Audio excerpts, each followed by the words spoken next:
Shri Swaminarayan Gurukul Rajkot Sansthan presents Divine Quest, where science meets spirituality. आज का हमारा topic है ब्रह्मांड का नृत्य।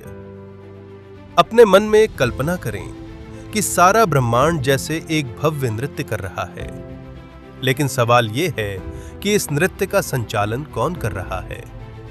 आज हम एक ऐसे ही गहरे विचार को समझने जा रहे हैं जो विज्ञान एवं वचनामृत को आपस में जोड़ता है। तो चलिए एक आंकड़े से शुरुआत करते हैं, एक ऐसा आंकड़ा जिसकी कल्पना करना भी लगभग असंभव है। 2000 अरब यानी 2 ट्रिलियन। हाँ, आधुनिक विज्ञान के अनुसार हमारे ब्रह्मांड में लगभग 2000 अरब आकाशगंगाएं मौजूद हैं और हर आकाशगंगा में 400 अरब तारे, अरबों ग्रह और लघु ग्रह स्थित हैं। ये सब कुछ अनंत अंतरिक्ष में लगातार गति कर रहा है, फिर भी वे कभी आपस में टकराते नहीं हैं। ग्रह अपनी सटीक कक्षा में घूमते हैं। अरे, बड़े तारों और ग्रहों की बात तो ठीक है, लेकिन छोटे से छोटे परमाणु में इलेक्ट्रॉन भी प्रचंड गति से नियत मार्ग पर भ्रमण करते हैं। फिर भी सब कुछ एक संपूर्ण व्यवस्था में चल रहा है। यहीं पर एक बड़ा सवाल खड़ा होता है कि इतनी विशालता और इतनी जटिलता होने के बावजूद सब कुछ इतनी परफेक्ट व्यवस्था में किसी भी तरह की अराजकता के बिना कैसे चल रहा है। क्या ये सिर्फ एक संयोग है या फिर इस पूरे नृत्य के पीछे कोई कॉस्मिक मैनेजर, अदृश्य संचालक शक्ति छिपी हुई है? अगर वास्तव में कोई संचालक है तो उसके काम या नाम की कोई निशानी, कोई हस्ताक्षर तो होने चाहिए, है ना? तो ये सब हम जानेंगे आज के इस वीडियो में। इस सफर में हम क्या क्या देखने वाले हैं? तो सबसे पहले हम ब्रह्मांड के इस भव्य नृत्य को समझेंगे, फिर इसके नियम क्या हैं ये देखेंगे, और वहां से भगवान श्री स्वामीनारायण द्वारा ग्रंथराज वचनामृत में दी गई समझ की ओर जाएंगे और ये भी खोजेंगे कि इस सब के पीछे कोई नियंत्रक है या नहीं, और अंत में ये सब जानना हमारे लिए क्यों जरूरी है ये भी समझेंगे। चलिए तो शुरू करते हैं। The vastness of the stage, मंच की विशालता, प्रकृति। इस ब्रह्मांड के भव्य नृत्य को समझने से पहले जिस मंच पर यह खेला जा रहा है उसकी विशालता का अंदाजा लगाना जरूरी है। वचनामृत में श्री जी महाराज और हमारे वैदिक शास्त्र इस मंच को प्रकृति के रूप में पहचानते हैं। प्रकृति का मतलब केवल हमारे आसपास दिखने वाली सजीव और निर्जीव वस्तुएं ही नहीं हैं, जैसे पेड़, पहाड़, नदियां, घास के मैदान, बल्कि शास्त्रीय परिप्रेक्ष्य में प्रकृति इससे कहीं अधिक विशाल है। वेद और वचनामृत की दृष्टि में प्रकृति यानी पुरुषोत्तम नारायण की शक्ति, प्रकृति यानी संपूर्ण विश्व के रूप में व्याप्त माया। ये माया सिर्फ हमारी पृथ्वी तक ही सीमित नहीं है, बल्कि ये संपूर्ण ब्रह्मांड जिसमें करोड़ों आकाशगंगाएं हैं, ऐसे अनंत ब्रह्मांडों के रूप में फैली हुई है। चलिए उस विशालता को अच्छी तरह पहचानें। हमारी आकाशगंगा मिल्की वे में 400 अरब तारों में से हमारा सूर्य एक साधारण तारा है। The sun is one of the stars in the galaxy Milky Way. It is estimated that there are about 400 billion stars in the galaxy Milky Way. इस प्रकार हमारा पूरा सौर मंडल जो हमारा घर है वह अरबों आकाश गंगाओं में से केवल एक, यानी हमारी मिल्की वे आकाश गंगा का एक छोटा सा कण मात्र हिस्सा है। हमारी आकाश गंगा का व्यास अंदाजे से 1,05,700 प्रकाश वर्ष और उसकी मोटाई 1000 प्रकाश वर्ष जितनी है। सबसे बड़ी ज्ञात आकाशगंगा गैलेक्सी आईसी 1101 का व्यास 4 लाख से 5,50,000 प्रकाश वर्ष जितना है। विश्व में ऐसी आकाशगंगाएं 2000 अरब यानी 2 ट्रिलियन हैं। इस प्रकार छोटे से छोटे एटम्स अणु से लेकर करोड़ों आकाशगंगाओं से युक्त अनंत ब्रह्मांडों में व्याप्त ईश्वर की शक्ति के रूप में रहा हुआ तत्व माया यानी प्रकृति है। यह वह मंच है जिस पर अनंत ब्रह्मांड नृत्य कर रहे हैं। तो अब सवाल यह है कि अगर अनंत ब्रह्मांड इतने विशाल हैं, तो वह कौन सी शक्ति है जो इन सभी को एक साथ बांधे रखती है? इसका जवाब विज्ञान देता है। यह जवाब जानने के लिए अब हम समझेंगे the governance of the dance, 4 forces of science, नृत्य का नियमन, विज्ञान के 4 बल।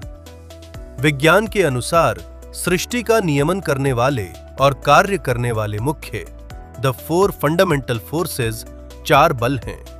ये ऐसे बल हैं जो पदार्थ की रचना और ब्रह्मांड के बड़े पैमाने के कार्यों के लिए जिम्मेदार हैं। There are 4 fundamental forces working in the universe.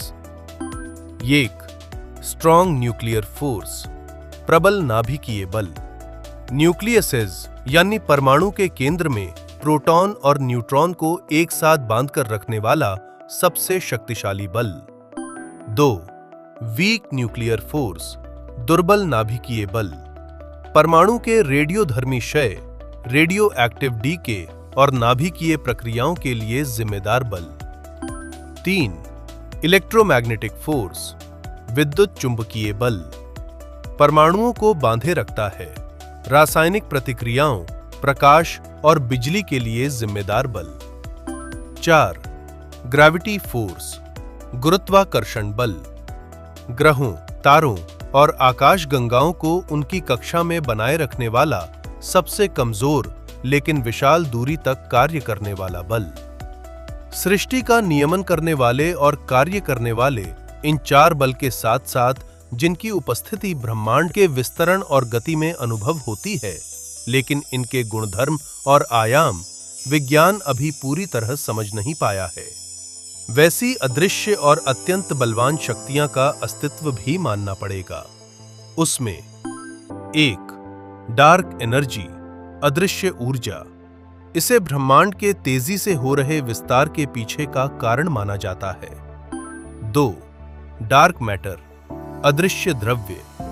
आधुनिक विज्ञान के संदर्भ में यह एक अदृश्य द्रव्य है जो ब्रह्मांडीय पिंडों को बांधे रखने के लिए जरूरी अदृश्य गुरुत्वाकर्षण बल प्रदान करता है। इस प्रकार ग्रह कैसे घूमेंगे, वहां से लेकर एक छोटा अणु कैसे निर्मित होगा, सब कुछ ये 4 बल निर्धारित करते हैं। ये केवल नियम नहीं है, बल्कि एकदम सटीक माप के साथ व्यवस्थित किया गया संतुलन है, और इसी संतुलन के कारण ब्रह्मांड का पूरा नृत्य संभव होता है। यहां एक और गहरा सवाल उठता है कि अगर इतने सटीक नियम हैं, तो इन नियमों को बनाने वाला कौन? क्या यह सब बस यूं ही एक संयोग से व्यवस्थित हो गया, या फिर इस व्यवस्था के पीछे कोई संचालक बैठा है? इस सवाल के जवाब के लिए चलिए हम ग्रंथराज वचनामृत की ओर देखते हैं। नियंत्रक की खोज। वचनामृत में पुरुष। वचनामृत में भगवान स्वामीनारायण ने इस विषय में एक बहुत ही महत्वपूर्ण सिद्धांत समझाया है। संवत 1876 माघ सुदी पूनम के दिन भगवान श्री स्वामीनारायण ने गढ़ड़ा में भक्तों की सभा को संबोधित करते हुए कहा कि जब जीव पुरुष, प्रकृति, काल और महत्त्व आदि 24 तत्वों के स्वरूप को यथार्थ जान लेता है, तब उसमें रही हुई अविद्या, माया और उसके कार्य रूप 24 तत्वों के बंधन से वह मुक्त हो जाता है। मुक्तानंद स्वामी ने प्रश्न पूछा कि इनके स्वरूप कैसे जान सकते हैं? तब श्री जी महाराज ने कहा, इनके स्वरूप तो इनके लक्षणों को जानने से जान सकते हैं। ऐसा कहकर उन्होंने सबसे पहले पुरुष के लक्षणों का वर्णन किया। प्रकृति के नियंता और प्रकृति से विजातीय, अलग, अखंड, अनादि, अनंत, सत्य, स्वयं ज्योति, सर्वज्ञ, दिव्य विग्रह और समस्त आकार मात्र की प्रवृत्ति के कारण तथा क्षेत्रज्ञ ऐसे पुरुष हैं। भगवान श्री स्वामीनारायण द्वारा कहे गए इस एक वाक्य में बहुत गहरा अर्थ छिपा है। उनके कहने का तात्पर्य ये है कि पुरुष ही प्रकृति का नियंता है, अर्थात एक चेतन तत्व जिसे पुरुष कहा गया है, वही इस अनंत ब्रह्मांड के नृत्य के पीछे का नियंत्रक बल है। वचनामृत में भगवान श्री स्वामीनारायण द्वारा कहा गया यह पुरुष कोई और नहीं बल्कि अक्षरधाम के मुक्त है। वह मूल पुरुष, महापुरुष, अक्षर पुरुष या प्रकृति पुरुष के नाम से भी जाने जाते हैं। गोपालानंद स्वामी की बातें के प्रकरण नंबर 2 की बात नंबर 4 में योगी वर्य सद्गुरु गोपालानंद स्वामी ने उल्लेख किया है कि महाराज ने बात की थी कि जब प्रथम सृष्टि करने का समय हुआ तब भगवान ने अक्षर की ओर देखा। उस समय अक्षर में अनंत कोटि मुक्त विराजमान थे। उनमें से जिसे सदाशय था, ऐसा जो पुरुष, वह आगे आकर खड़ा हो गया। उसे भगवान ने इच्छा शक्ति के द्वारा माया में जोड़ा। तब माया से अनंत कोटि ब्रह्मांड उत्पन्न हुए। तो यह अक्षरधाम के मुक्त रूपी पुरुष भगवान की इच्छा से प्रकृति का नियंत्रण करते हैं और प्रकृति माया के द्वारा सृजित विश्व में कार्य पद्धतियां निर्मित करते हैं, यानी संचालन करते हैं। तो अब सवाल यह है कि इस नियंत्रक का सबूत कहां है? यदि वास्तव में कोई संचालक है तो उसके काम की कोई निशानी, कोई हस्ताक्षर तो होने चाहिए, है ना? तो आइए, पुरुष ही कैसे विश्व के हर घटक का नियंत्रण करता है और फिर भी वह इस भौतिक जगत से बिल्कुल अलग, विजातीय है, इसके प्रमाण को ब्रह्मांड की सबसे बड़ी चीजों से लेकर सबसे छोटी चीजों तक में खोजने का प्रयास करें। The controller's signature, order as proof. नियंत्रक के हस्ताक्षर, व्यवस्था ही प्रमाण। बैलेंस इन वास्टनेस, विशालता में संतुलन। ग्रह और क्षुद्र ग्रह। पृथ्वी सूर्य के चारों ओर एकदम सटीक कक्षा में घूमती है। एक तरफ सूर्य का गुरुत्वाकर्षण उसे खींचता है तो दूसरी तरफ पृथ्वी केंद्र त्यागी बल से दूर जाने की कोशिश करती है। गुरुत्व बल और प्रतिरोध बल का यह जो परफेक्ट बैलेंस, संपूर्ण संतुलन है, वह कोई संयोग नहीं है, बल्कि एकदम बारीकी से की गई व्यवस्था का संकेत है। एस्ट्रॉयड बेल्ट, क्षुद्र ग्रह बेल्ट। मंगल और बृहस्पति ग्रह के बीच जो क्षुद्र ग्रह बेल्ट है, उसमें 1.1 से 1.9 मिलियन से अधिक क्षुद्र ग्रह हैं। ये सभी लाखों वर्षों से एक दूसरे से टकराए बिना अपनी निर्धारित कक्षाओं में घूम रहे हैं। यह एक अकल्पनीय व्यवस्था का उत्तम उदाहरण है। अब यह तो हुई बड़ी बड़ी चीजों की बात, पर यह नियमन सिर्फ अंतरिक्ष की विशालता में ही नहीं है, लेकिन परमाणु तक हर एक पदार्थ में है। Control at the basic level, atom. मूलभूत स्तर पर नियंत्रण, परमाणु। चलिए किसी भी पदार्थ के बिल्कुल मूलभूत स्तर पर उसके ढांचे या संरचना में चलते हैं। परमाणु के केंद्र के चारों ओर इलेक्ट्रॉन एक निश्चित संख्या में और नियत कक्षाओं में प्रचंड गति से नियंत्रित रूप से घूमते रहते हैं। हर इलेक्ट्रॉन की कक्षाएं 3D यानी त्रि-आयामी होती हैं। इतनी तेज गति और कई कक्षाओं में घूमते हुए भी उन्हें कोई टकराव नहीं होता। जिस संपूर्ण व्यवस्था को हमने आकाशगंगाओं में देखा, वही व्यवस्था एक छोटे से परमाणु के अंदर भी देखने को मिलती है ना अद्भुत एवं आश्चर्यकारी? इस बात को समझने के लिए एक सरल उदाहरण है।